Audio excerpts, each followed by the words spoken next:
because he really takes it to the priesthood brethren and tells them, look, Satan is putting you to sleep.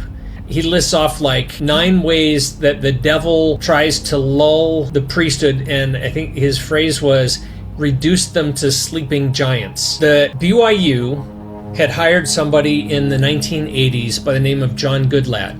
He was a modern-day Korihor. BYU became one of 11 universities who were founding members of this organization to put the gay agenda into classrooms, to teach social justice. The country, certain elements of power view Utah as like, this is our test ground. If we can get it here in Utah, then we can get it elsewhere. The word republic was not even in there. Like, nowhere. 5 times the word democracy appeared, but republic was nowhere. So history teacher believes that we're a democracy and not a republic.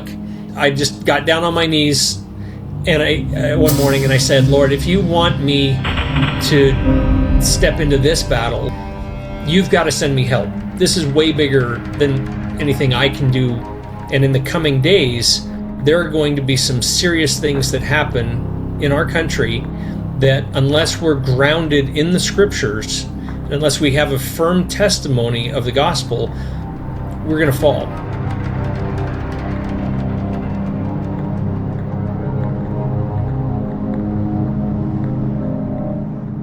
Hey guys, so today's episode is a little bit different. I actually did an interview with Oak Norton. If you don't know who he is the founder and creator of Scripture Notes, which is a phenomenal app. I hope you can check it out. But his story is something that I think a lot of Latter-day Saints need to hear, because a lot of us lack the courage to actually do something about the corruption that we see going on around us. And so because we feel unempowered or alone, we choose to just go about living our everyday lives without doing anything. Oak has a lot of experience and a lot of great examples and stories that you should hear about how just an ordinary guy can make a very positive change and difference in his community. Check it out. Okay, hopefully this isn't too personal of a question to ask, but where did the name Oak come from? How does it actually become your name?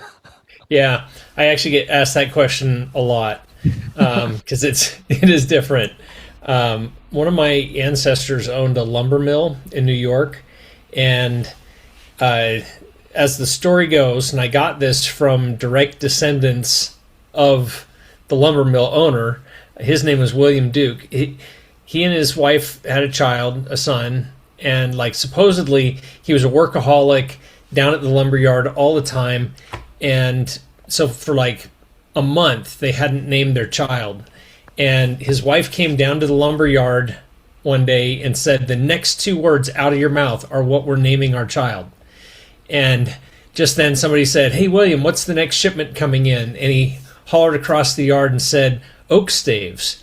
And she said, that's his name. And so Oak Staves Duke, his sister married into the Norton line and married a guy named Lucius Norton. And Lucius had a son with her and named him Lucius Jr., but Lucius Jr. liked his uncle's name, Oak Staves Duke. So he named his son Oak Duke Norton, and that was my grandfather. So I'm a third. I have a fourth. There'll probably be a fifth. That's awesome.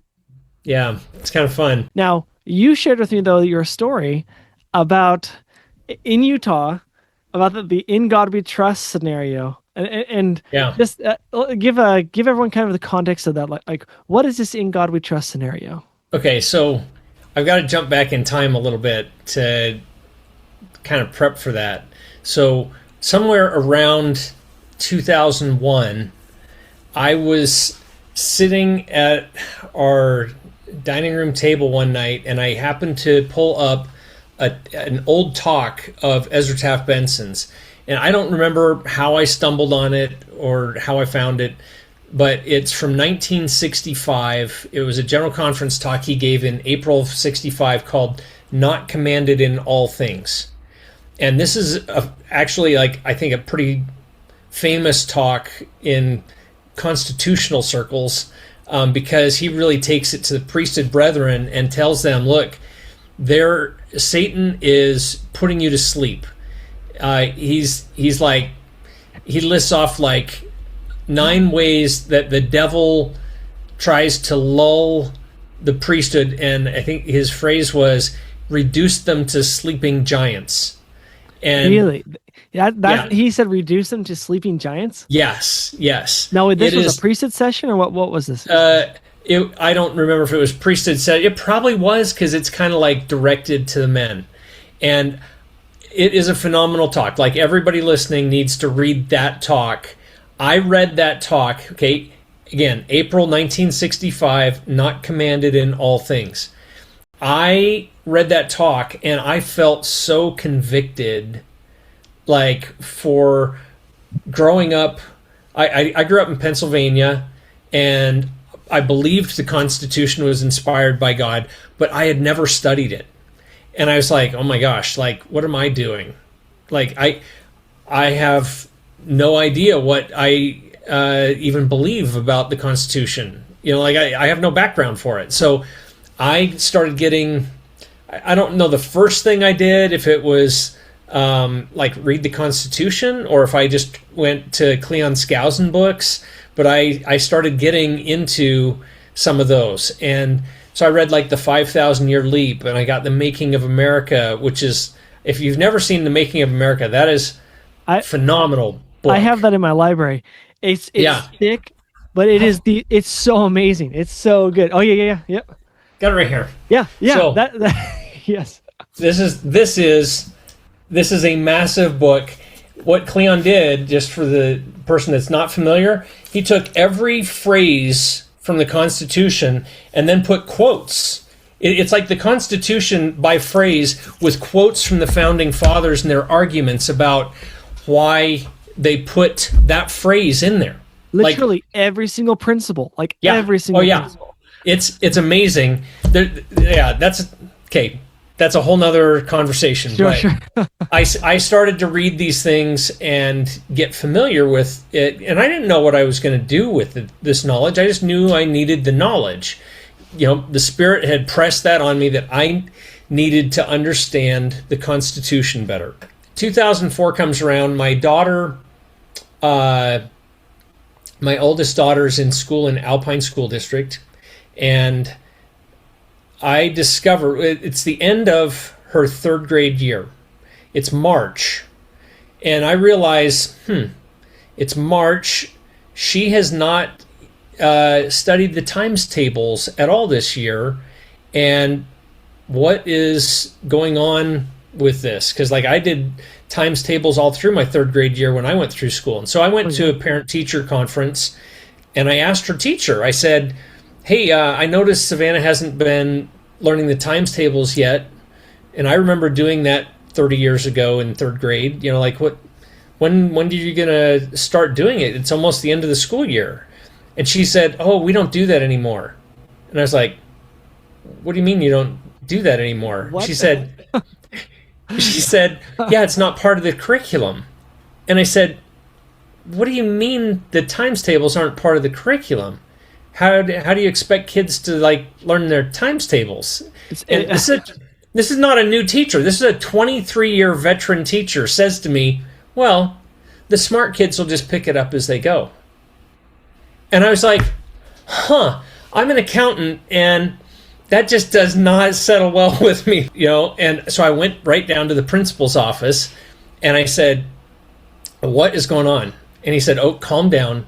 I know this isn't the way we grew up, but all the studies show this is the best way to teach math. And I was like, okay, clearly you guys are the educators. What do I know? I'm just a parent, but I can see I've got to take matters into my own hands. I'm going to Walmart and buying flashcards. Yeah. And so we started my daughter on extra math that actually had real math in it. So I just have to say, why, I want to get your opinion on this. Why do you think a veteran teacher of over 20 years, and then it was the principal, you said? Why would they be so comfortable with this? I mean, because to me it's asinine. Even if they're like, oh, all the studies show that this, I mean, it's like, Right. I mean, if it smells like crap, looks like crap, might be crap. I don't know, like what? Oh, What is it about okay. people in this space that they're just like, you know what? I buy it. I don't, because I don't know. I don't think that all teachers are brainless, but to me, this is a very brainless way of going about your job. So, okay, we cannot blame the teachers on this. Here's what happened, okay? It was coming down from above. The administration in Alpine was actually pushing out a program that BYU originated with John Goodlad called constructivism, which is kids should construct their own math knowledge. That's the idea behind it, instead of being directly taught. And so there were teachers who were pushing back, but they could only do so much without getting in trouble from the administration. Okay, so I actually, at one of the school board meetings I went to, learned one of my first really valuable political lessons when a lady was there getting the Teacher of the Year award. Okay, Teacher of the Year for Alpine. Big deal. You know, there's lots of teachers, lots of classrooms. Yeah. And so she gets this award, and then they have the public comment. So I get up, say some things about math and times tables, and I leave. She follows me out. She comes, and as I'm leaving the building, she's like, hey, you know, I just want to say, I used to shut my door to teach the times tables to kids. And I said, thank you. You know, I've heard that from other teachers as well, because they didn't want to get in trouble. They would shut their doors, do what they felt like they were supposed to be doing for kids, you know, behind a closed door, because they didn't want to get in trouble with administration. I'm going to just distill hours and hours into as short a period as I can. The BYU had hired somebody in the 1980s by the name of John Goodlad. He was a modern-day Korihor, and I'm not exaggerating. He was a socialist, atheist, humanist. He'd won the John Dewey Award.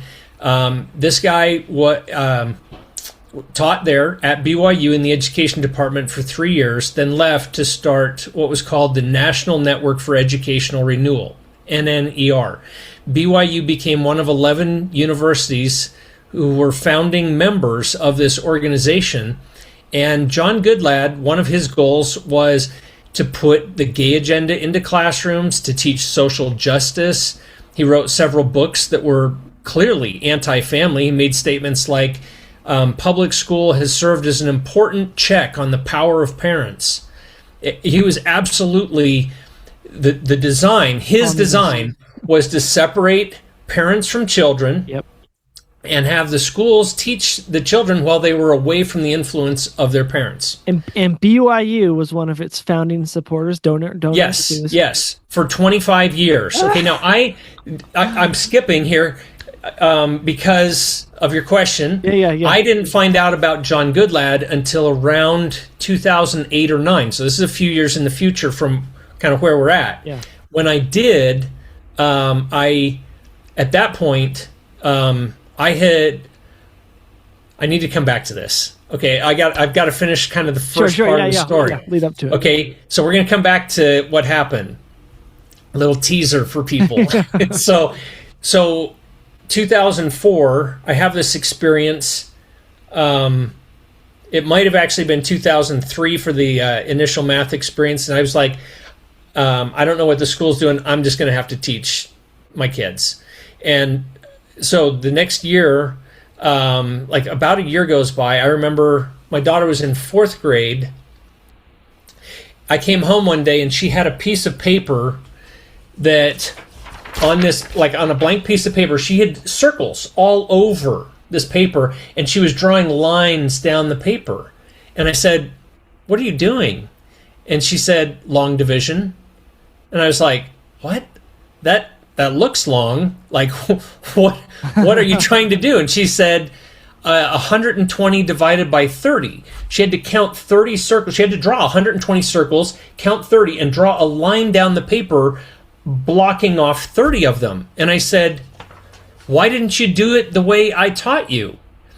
Because I taught her long division, like the real traditional way. Oh, yeah. And she burst into tears and said, "I'm not allowed to." Okay, everything in me as a dad just flared up because I was like, "What do you mean you're not allowed to? Like, this is not right. This is not cool." And certainly, if they're trying to illustrate how to do long division, they could have done 12 divided by 3, not 120 divided by 30, and make them spend 15, 20 minutes on a single math problem. So I was not happy, and probably like within weeks, she brought home this flyer from school that said there was going to be a public school meeting, and the name that, like, the title that they put on this flyer was they were going to discuss the role of public education in a democracy. Okay, now this is why, and I didn't understand it till years later, but this is why the Lord was like, Oak, you need to study the Constitution, and you've got to get familiar with these things. And so I was like, I'm going to go to this meeting. So I took my copy of The Making of America. Heck yeah. To this meeting. I'd never been to a school board meeting before. And I was like, I don't know what they're doing with the math stuff. I'm not going to bring it up, but I'm just going to get up and say a few words. And so, they're having their meeting and they open it up to public comment. And so I'm like, yeah, I'd like to make a comment. And so I go up front and I was like, I don't know what you all are doing with, constitutional studies in the schools and stuff, but I teach, at the time in the LDS church, I was over the teachers quorum. So I had 14 and 15-year-olds, and they knew nothing about anything constitutional, governmental and stuff. And I was like, I teach 14, 15-year-olds and have talked to them, and they don't know anything about our country. And so you've named this the role of public education in a democracy, and it was Karl Marx that wanted free public education, and we're not a democracy, we're a republic. So I really think that you guys should focus on getting this book into your schools so that people understand how the founding fathers, structured our country to protect our rights. And, so I said, I had my little 3 minutes and sat down. And while I'm sitting there just thinking, okay, well, I said my piece and probably nothing's going to come of it, this parent over to the side of me raised her hand to ask a question and said, hey, this math program you guys are doing, which was called Investigations Math, she said, didn't California try this in the 90s and then got away from it because of the problems? And the assistant superintendent was there, and he said, oh, no, they only did a partial implementation for a couple years. They didn't do it right. They did like, they just didn't implement it properly, but we're doing it right. Oh, and I was like, gosh. It's like the socialist. I was about to say that, yes. Motto, right? It's like, if we just implement it right, it's all going to work. Yeah. And, I mean, all those countries where it destroyed their economy and murdered millions of people, it just wasn't quite done right. They forgot this one element, right? Yeah. And the fact, sorry, I just have to say, the fact that this took place in Utah blows my mind, because I mean, I used to live in Utah for, as an adult for 11 years straight, as a kid for a couple of years. I always saw Utah as this beautiful, amazing place that was a cradle of liberty. Yeah. And yeah. I now know that's not true. Not even Right. remotely true. It's totally corrupted because all the things that have taken place. But I just had assumed that this corruption was more recent and more modern. But you're like, back in 2004, this totally stupid math program. It goes back further. In fact, there's a lady that back in the 70s and 80s, there was, I want to say his name was Ted Bell or something. It's like, what happens is the country, certain elements of power view Utah as this is our test ground. If we can get it here in Utah, then we can get it elsewhere. And so they'll bring somebody to Washington and flatter them into we really love what you guys are doing in Utah, and we just want you to be our test case for this type of educational program. No way. And so they'll send them back with strings attached and money, oh, we'll give you this, and we just want you to shift this around a little bit. And then next thing you know, we're doing something that's like affecting tens of thousands of kids. I did a little research, and then I was like, well, I have a First Amendment right to petition for redress of grievances. I've got some grievances. And so I started a petition, and I got 5,000 people on my little petition. And it took time. I advertised on like the Rush Limbaugh radio show. No I was way. like, I'm going to show them I'm serious. I'm going to embarrass them publicly and say, if you're frustrated that Alpine's not teaching the times tables or long division to kids, sign the petition at oaknorton.com. And so it's like every time it would air, I'd see like 15 new signatures would appear on my website. So let's see. The school district hated me. I would show up every month and I'd give my, like, oh, I did this research. You said all the studies show that this is the best way to teach. I asked you guys for studies. Nobody could give me a single study to support that statement, but one of you gave me one study, which when I looked at the authors of that study, it's the publisher. So you gave me a published study from the publisher of the math program saying it was effective across all socioeconomics, every category, every demographic. It was like, this is the silver bullet. There's like one math program to rule them all, and this is it. And it was the most ridiculous thing. It's like, some tobacco company saying, we tested smoking, it's safe. Yeah, no, that's exactly what it's like. Or like going to Krispy Kreme. Krispy Kreme's like, guess what? You can lose weight on Krispy Kreme donuts. Yeah, right. So, anyway, I was not getting anywhere with the school district. So my next step was to write every legislator in Utah a letter. One letter. I sent 130 or whatever letters off to every senator and representative. And I got a letter back from the Senate president at the time. It was John Valentine. This is back in like 2005. And he said, hey, Howard Stevenson wants to talk to you. He was a senator in Draper. And I think part of his territory in Draper spilled over into Alpine. And he was like, oh, this is a nightmare. Like, I can't believe this is happening. And so he was like, we're going to hold hearings. And so I wound up testifying in front of the Utah legislature on what was happening in Alpine. And when I did that in front of this committee, there was somebody from, it was either the State Office of Education or from Alpine. I can't remember which now, it's too long ago. But he testified and basically called me a liar and said, no, this is not, what's happening. Well, because I went into some depth on what I'd researched and where this had come from. And David Wright, who was a mathematician at BYU, listened to the audio recording and immediately sent a message to every member of that committee. There were like 20 or 30 people on this education committee, and he contradicted what this other person said. And he said, no, this guy's absolutely wrong. Oak is right. And that caused that other guy to come back to the meeting and apologize later. And in like the next session that they had a committee meeting.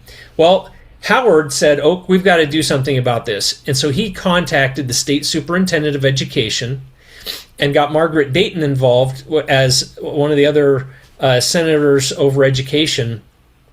And they said, we're going to have hearings and we're going to get new math standards so this can't last. Because the math standards in Utah were such that a school district could literally remove the times tables and there was no state standard for teaching that to kids. Wow. So they could do whatever they wanted. And I was like, yeah, we definitely need this. So 2007, we got new math standards. And I'll just kind of cut the math story there because I could talk for hours about it. But so like it's probably 2008 is the next thing that comes up. And I'm looking at I was like, well, I've got time on my hands now. I don't have, all these hours of the day I'm devoting to the math issue. What's in our history standards? And so I got a copy of the K-12, kindergarten to 12th grade history standards, and started reading through, and I noticed the word republic was not even in there. Like, nowhere. 5 times the word democracy appeared, but republic was nowhere. The closest it got was there was one standard in high school that said, contrast our form of government with a democracy, with an oligarchy, with authoritarianism, whatever. But it was like, contrast ours, but don't ever use the word republic to define ours. So I was like, this is crazy. And so I was like, well, I've got a little experience with petitions and starting a blog and signing people up. So I emailed my math list, and I was like, hey, look, I don't know, some of you might not be into this topic, but if you are, please go sign this petition. And again, I got thousands of people from my math list and new people on this petition to basically get our schools to teach that we're a republic. And I got Can I just interrupt in this to say, you're like the OG conspiracy theory dad. What I mean is, like, you're at home going, and you start doing your own research. But I think it's really important that everyone listening should understand you have your own job. Like, you have your own life to live. You're not being paid to, like, I should try to figure out, what's wrong with the education system, in Alpine.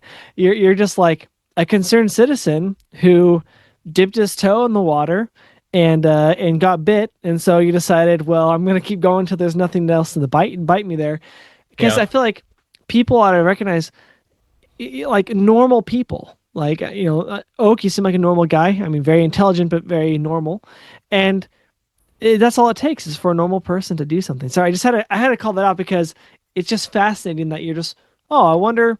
Oh, hey, look, the Republic is not even, listed in here at all, right? These little things that amount to great differences in the outcome of our children. That's the dangerous thing. I'll just interject this. Like, when we send our kids to school and we say, now listen to your teacher, like, no, be skeptical of your teacher. Like, you come home and tell me what your teacher says, because your teacher is not always going to be right. So I have to say, that's actually, I did that with my kids from the get-go. I was in Orem, and they're going to Noah Webster Academy, and it's based on the Constitution. But I knew there was going to be crap in there. And my son was, like, suddenly super race conscious. Like, he overheard me talking to my brother about Martin Luther King Jr., and we're like, yeah, I was surprised to learn that he was a socialist and stuff. And then my son was like, suddenly, he's like, I think at this point, 2nd grade, and he's all getting all freaked out and upset with us. I'm like, hold on, son, like, why does it matter that he was black? I didn't even mention his skin color, right? Like, things like that, to where now, even if we put up, see, now my kids are homeschooled, but if they watch a documentary, sometimes I'll sit with them and say, that's a lie, and then I pause it and say, does that make any sense to you? Like, why would they say, the earth is going to, melt and disappear in, 5 years?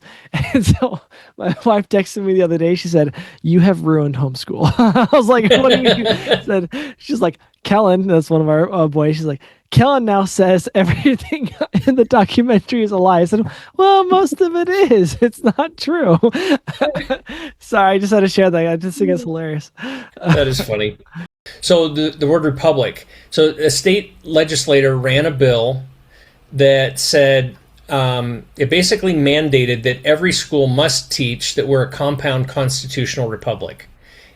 A lot of enthusiasm for it. And then when this legislator ran that, we were all excited. It passed. There were a couple of things that happened in there to get it to pass and make it better. Ken Ivory helped.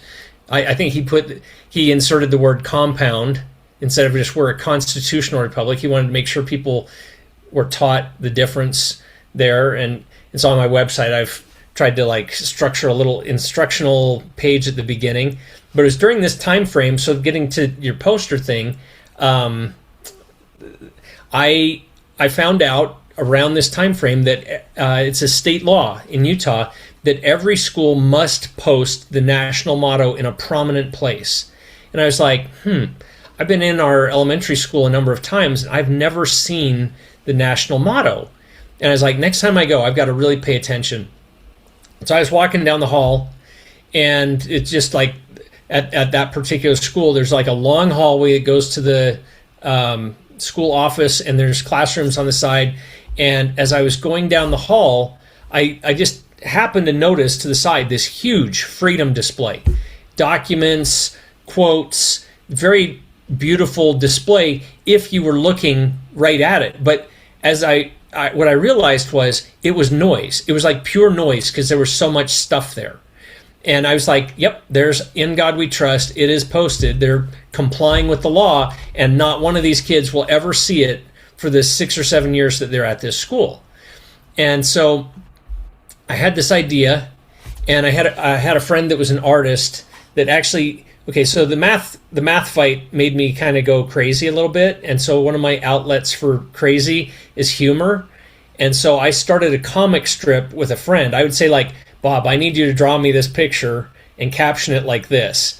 And so all the crazy things that were going on, we made these like Far Side style comics, and I was sending out to my math list every week. No way. I did that for like a year. So there's like, or maybe 2 years. I think there's like 100 of those comics out there. Weapons of Math Destruction is what I called it. And so I actually got international attention.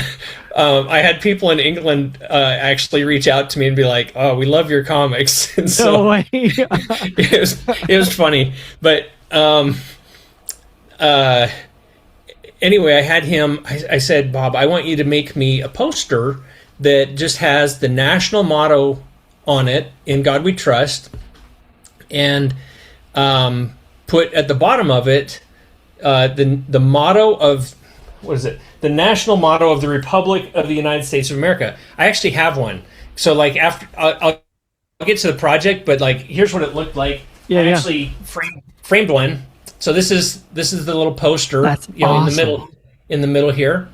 And so when it was done, I wanted to keep one, and so we framed it as like a remembrance of the project. And so got that made, and I emailed the superintendent at Alpine, and I said, "Hey, I know we've been at odds a little bit over the math issue and stuff, but I knew he was LDS. He was a stake president. I'm like, we can work together to do some good here, right? I just want to distribute these posters to all the schools' classrooms. I'll get like 3,000 of them printed and distribute them to all the classrooms and ask the teachers to put them next to the clock in the room. Because where do kids' eyes go at least a dozen times every class? 6,000 times a second. Yeah. And so I was like, we just need to put these posters next to the clocks. And that way kids will be like, In God We Trust. Absolutely. Please, God, get me out of this classroom. And so he said, "Yeah, Oak, I think we can work on that. Why don't you send me over a copy of the picture?" And I was like, okay. So I sent him this image, and I didn't hear from him for maybe a couple weeks, 2 or 3 weeks. And so I emailed him, and he was like, I'm sorry, I don't think we're going to be able to actually help distribute these. And I was like, And so by this point, we'd been fighting hard to get constitutional conservatives on the school board, and we had 1 out of 7. And that was a big deal because the union, the UEA, hates conservatives, and so they would say, "No, this is the person we're promoting. Go vote for this person." And it was just super hard to get somebody elected. So I asked this guy on the board. I was like, I mentioned to him, like, "Hey, the superintendent said that he was going to help, but now he's kind of backed off, and I'm not sure why." And he said, "Oak, look at the poster, look at the subtitle." He's like, "The word Republic is on there." I was like, "Well, yeah. He's like, he doesn't believe we're a republic. He believes we're a democracy. I'm like, what? Wasn't he a history teacher before he was a superintendent? He's like, yeah. So history teacher believes that we're a democracy and not a republic. And he was, so I messaged him back and I said, hey, if I just say the national motto of the United States of America, would you be, willing to help? And he was like, yeah, I guess we could probably do that. And so I mentioned this to Margaret Dayton, who was one of the people I was friends with from the math fight.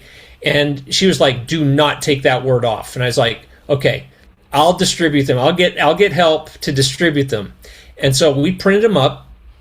I got volunteers from my email list to take them around to all the schools in the district. And they gave them to the schools and said, hey, here's a poster. I made a one-page curriculum sheet for September 17th Constitution Day program, so the teacher could be like, now look at that poster. Here's our national motto, and here's how it came to be, and stuff. And so we distributed those, and without the district help, and probably, I don't remember what time of year it was that we did that, but a few months later, the district sent out one of their newsletters. It was like a full color newspaper in the mail, like 16 pages. And on one of the pages was the superintendent in a classroom full of kids smiling, doing their little cameo shot. And right over his shoulder on the wall by the clock was one of these posters. No way. And I was just like, yes. So it's such a victory, man. Yeah, that was an awesome moment to see that he captured the poster in one of his pictures that got sent out to everybody. But lead me then to what's his name again? The guy John Goodlad. Yeah, John what? John Goodlad. Goodlad. Yeah, sounds like a Scottish ancestor or something. Yeah, probably. Yeah. So that's exactly where we were just getting to. So it was during this same time frame that I found out, I got a, so my one board member that was on our side called me up on a Saturday, and he's like, "Oak, you've got to look up John Goodlad." And I was like, well, "Tim, just tell me who he is. Like, I don't have time to look. Just tell me." And he's like, "No, just look him up." And I'm like, "No, just give me a clue. Like, tell me who is this guy?" And he's like, "Look him up." And he hung up, and I'm like, what are you doing? Like, why can't you just tell me? Well, I was like, fine, I'll just Google this guy. And 3 hours later, I had finished reading everything I needed to know about this guy, and I'd written probably a 4 or 5 page letter to the board of trustees at BYU to what in the world? You guys are, BYU, you're still part of his national network 25 years into this thing. What is going on? This guy is bad news. He's he stands for everything that you don't or shouldn't, as BYU. And so I actually got Howard Stevenson and Margaret Dayton to sign the letter and deliver it to the church. And Margaret said, they will probably never respond to us, just so you know. But I will tell you they're taking it seriously. And so I was like, okay, well, I did my part, And then I started writing about John Goodlad publicly and put him on my website. And I wrote featured him in a couple of articles to start exposing him. And at some point, I did an op-ed in the Deseret News about him.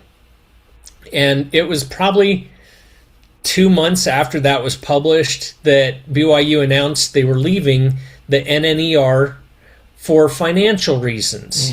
It was just a budgetary decision. They're just, we've been part of this organization for a long time, and now we're, going to leave the organization. And I was like, I know your financial situation. You got calls from donors who are like, I'm not donating anymore because you're part of this guy's agenda to put social justice in our kids' classrooms. Literally, BYU hosted his conference in 2006. hosted and this they conference hosted at BYU at the Marriott Center or something, or at the I don't know where, but they were the host university that year. Oh my and gosh. I saw. I mean, this is like 2000. I think it was 2006. I might have that wrong, but I think it's correct. I mean, like on the NNER website, I took a screenshot because it was like, how to put the gay agenda in your child's classroom, how to teach social justice in the classroom. It's like, this is Rules for Radicals, but for Utah audience. Well, no, this was national. It was national. It was national. Oh, that's right. It is national, but still. So basically, Rules for Radicals, but a more modernized version. Yeah, and so, I mean, I should also clarify.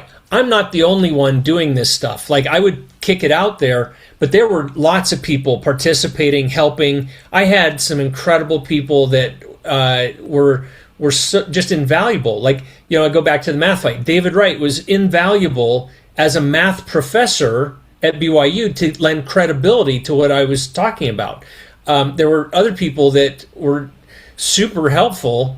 People ran for office. People got elected. People wrote op-eds. People went to school board meetings and spoke out. It was not just me at all. I was kind of like instigator or whatever, in the beginning of these things.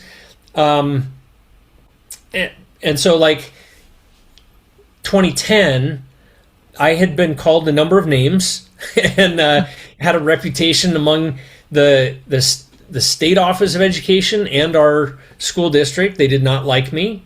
And, I'm a pretty nice guy. I was always polite. I would point things out, and I wasn't afraid to, just say things that I felt were true. But I did it in a nice... contend. You weren't afraid to contend with them about what you knew to be true. Yeah. Yeah, but I did it in a nice way. I tried to be tactful where I could be. But some things is like, that's just garbage, like this shouldn't be here. So around 2010, I'd had enough feedback from people that they were like, why is it you only ever complain? You never talk about like the good things. And I'm like, well, that's true, because you kind of pat yourself on the back about all the good things, and you need the bad things called out because nobody is calling them out. Yeah. But at the same time, I was like, maybe I should actually understand education better. So I started a nonprofit called Agency-Based Education. And we had a big conference to kick it off. And it was like a day of brainstorming. It was so fun. There were about 80 people showed up from around the state, legislators, educators, parents, it was a blast. And then we started doing annual conferences, and they ran every year until the pandemic hit, and then that kind of shut everything down. But from that, we developed like some core principles of what education should be, like going back to source documents for information, and using agency. Like literally, it's called agency-based education because we have a compulsory education system that is at the root of the problems in our education system. Oh, yeah. And so that's another conversation. But 2011, so like the year after I started this, I was getting information from like some of my national contacts that there was this thing called Common Core that was percolating and going to come out. And I didn't know anything about Common Core really, but a few years earlier, I had advocated for like national math standards. I was like, why is it so hard to say, here's a concept that you should teach before this concept? Let's just have like, some mathematicians say, here's the logical flow. Everybody teach math this way because it'll just make sense. It's just logical. And so when I first heard about national math standards, I was excited. I thought, oh, finally, like this, we can settle these disputes. Let's just teach math in a logical way that, use some good standards, and, everything will be great. I didn't see like the big picture problems that were part of that agenda, which at its core was about data tracking of our kids, tracking of parents and families through surveys and the testing and behavioral stuff that they were doing. National standards would have national tests, and so there were a lot of issues. But I looked at the Common Core issue as it started to like dawn on me how big this was, and I was like, okay. And I just got down on my knees, and one morning, and I said, Lord, if you want me to step into this battle because of the experience that you've given me over the past few years, you've got to send me help. This is way bigger than anything I can do, like I've done kind of running by the seat of my pants on these last projects. Yeah. And about 2 weeks later, somebody sent me an email and said, hey, Oak, have you seen this video of these moms out in Heber City talking about Common Core? I pulled up the video, and there were these 3 ladies that were speaking out against it and pointing out the problems. And I was like, here's my help. And so I connected with them and some others, and we just sort of formed this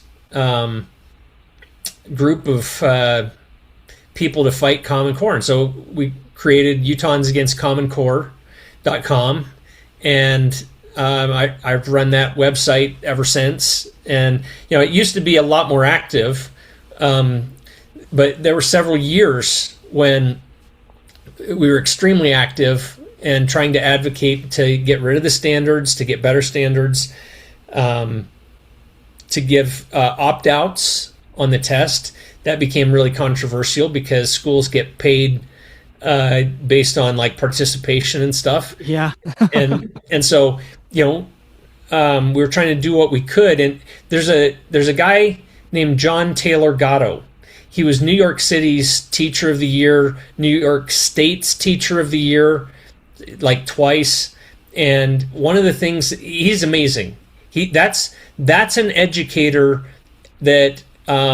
He's an educator of educators. That's a guy I have tons of respect for because he saw the problems in compulsory education, wrote numerous books about it. And one of the things he said was almost the only thing you can really do is throw sand in the gears to try and slow the gears down because the bureaucracy will get its way. And so that's what we did for several years was threw sand in the gears, talked to legislators, had rallies. We did everything that we could, even though it was like inside, I kind of knew this is a losing fight unless some miracles take place. And there were some miracles. Really? There were some good things that happened that gave, like, Utah is now one of the best states for homeschoolers. So, and that came right out of what we were doing to say, hey, you know what? You've got laws on the books that say homeschoolers have to have the same curriculum requirements that public school students do. Why? Like if a parent says, I'm going to homeschool, let them homeschool. They're taking it into their own hands. So we got that law passed. And so now parents aren't at least legally responsible for 990 seat hours, for their child. And so this went on for a long time. And then around, I want to say 2017, I started to kind of get the feeling that I needed to do scripture notes. And so for me, I just felt like the Lord was telling me, you need to get this done, and it's going to help people in a different way. So it's like I'd stirred the hornet's nest for a lot of years, and there were now thousands of people, that were actively involved and stepping up, running for office, doing things. And a lot of them had come out of my email list. And I was like, grateful to have played a little role in it. I knew it wasn't me because the Lord absolutely led me and preserved me through some, I'll just say some times when I should have had more sleep. And, he totally helped me to do all of that and sent me great people to work with and I just love them. I mean, some of them are just dear friends and have done so much for Utah, and things that a lot of people will never know. And so anyway, I think the stories you shared are amazing examples to show that if you just follow it, well, first of all, if your heart is willing to receive direction from the Lord, you're going to get direction. And if you will trust him enough, you'll do his will, and you will create good changes. You will make good things take place. I see, obviously, as you described, many good fruit has been born because of this. So the people running for office, you activated a lot of people. That's what I see. And you're just an ordinary guy. I think sometimes we feel like we have to be someone extraordinary to make an impact. Really, we just have to listen to the Spirit of God to make a difference. And I'm going to throw this out there, and you can let me know if you agree or disagree, but because I'm trying to connect the dots from my observation, kind of my viewpoint. But I can see how you stirred the hornet's nest, like you said, and you were in the fight very directly in the political, educational sphere, and how now creating scripture notes, maybe you don't realize this, but I see this as, well, this is the Lord allowing you to then fight this fight in a much more dynamic way, because central to getting the Latter-day Saint people to stand up for truth and righteousness in the culture as well as the politics, in the local level and the national level, we have to know the truth. We have to have good tools, technology, right? I mean, it's like comparing in the Book of Mormon. It's like comparing the Nephites had swords and they had shields, and then like the Lamanites are like, crap, dude, I wish we didn't just have the loincloths. Right. And that's what I see scripture notes kind of being like, because people can then get themselves educated way faster. It's very powerful. The AI has all these pieces in there that allow them to not just read scriptures and not just very quickly find a wealth of information, but they could be asking some seriously good questions from a trusted source, from a place where it's like, it's all there. It's true. It's honest. And because of that information that they're able to gain, they will be empowered, right? They have the sword of truth. But the thing is, you can't have the sword of truth if you don't know what the truth is. I feel like sometimes we break it down so stupidly. As saints are just like, well, I'm a Latter-day Saint, so therefore I have the sword of truth. It's like, just because we have the fullness of the gospel does not mean you all are carrying a sword, and that does not mean the sword you are carrying is actually the sword of truth. You have a club and you have a baseball bat. Like, you guys don't know these principles well enough, right? And the reason why I kind of say this in a joking manner is because when I have spoken, I'm talking about my time in Utah and other places, I speak to Latter-day Saints, and I'm always shocked at how many of them will have a very, I'll say, a woke or liberal leaning perspective on the gospel. And I recognize fundamentally they don't know what the truth is. It's like you wouldn't advocate for those things if you actually understood what agency was, but they don't understand agency. Or if you understood what compassion or mercy and justice are, but they don't.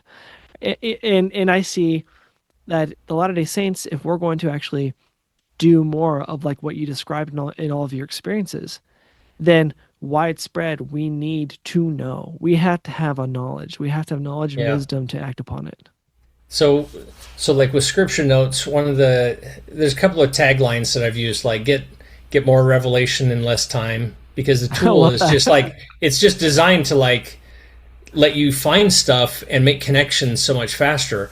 The other one is 10x your scripture study. And I've had people, there's one in particular who was like, I saw your slogan and I thought, no way, he's like, no, you're selling it short. Like, I'm way more than 10x, effective with scripture notes, because it just, when you start doing searches, it supports Boolean search. If you don't know what that is, it's like being able to use parentheses, wildcards, and or not terms. So you can say, give me in parentheses Lord and God, or Lord or God, in parentheses, and then or faith. And so it like joins them together. So it's like, or and faith. Sorry, I'm scatterbrained all of a sudden. Oh, you're fine. So like Lord and faith or God and faith. Like you can create really narrow search terms to dig into the scriptures and find things, and then toss that into a collection and say, now I'm going to study this and see what insights I get. And I can tell you, there are many, many things in the scriptures that we don't see unless we can look across all the scriptures where something is stated.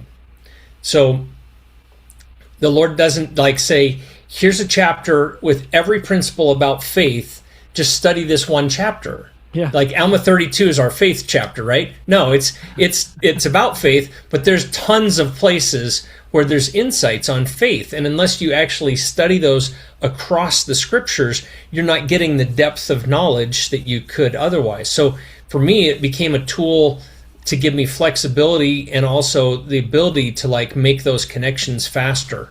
And then I just started to add on to it and create additional tools and resources for people. And so there's a lot to it. You just kind of got the quick fire hose glimpse. And anyway, I love it because of what I said, but I feel like the Lord wanted me to do it because, like you said, there's a need for people to get into the scriptures more. And in the coming days, there are going to be some serious things that happen in our country that unless we're grounded in the scriptures, and unless we have a firm testimony of the gospel, we're going to fall. We're going to have some serious issues. And so I felt like the Lord was guiding me to create this to help people, because like the beast kingdom is being put in place. Yes. And it's almost ready. Like there's already been test runs like during the pandemic, and we've seen those things. So for me, it's like there's coming a point where we're not going to be able to fight these fights anymore. And the real fight is going to be, can I submit myself like Alma and his people did and beg the Lord for forgiveness and deliverance and wind up in a place where the Lord is leading me and my family to Zion, at least in our home. Because if I can be in a Zion environment that the Lord has led me to, then everything around me can go to pot.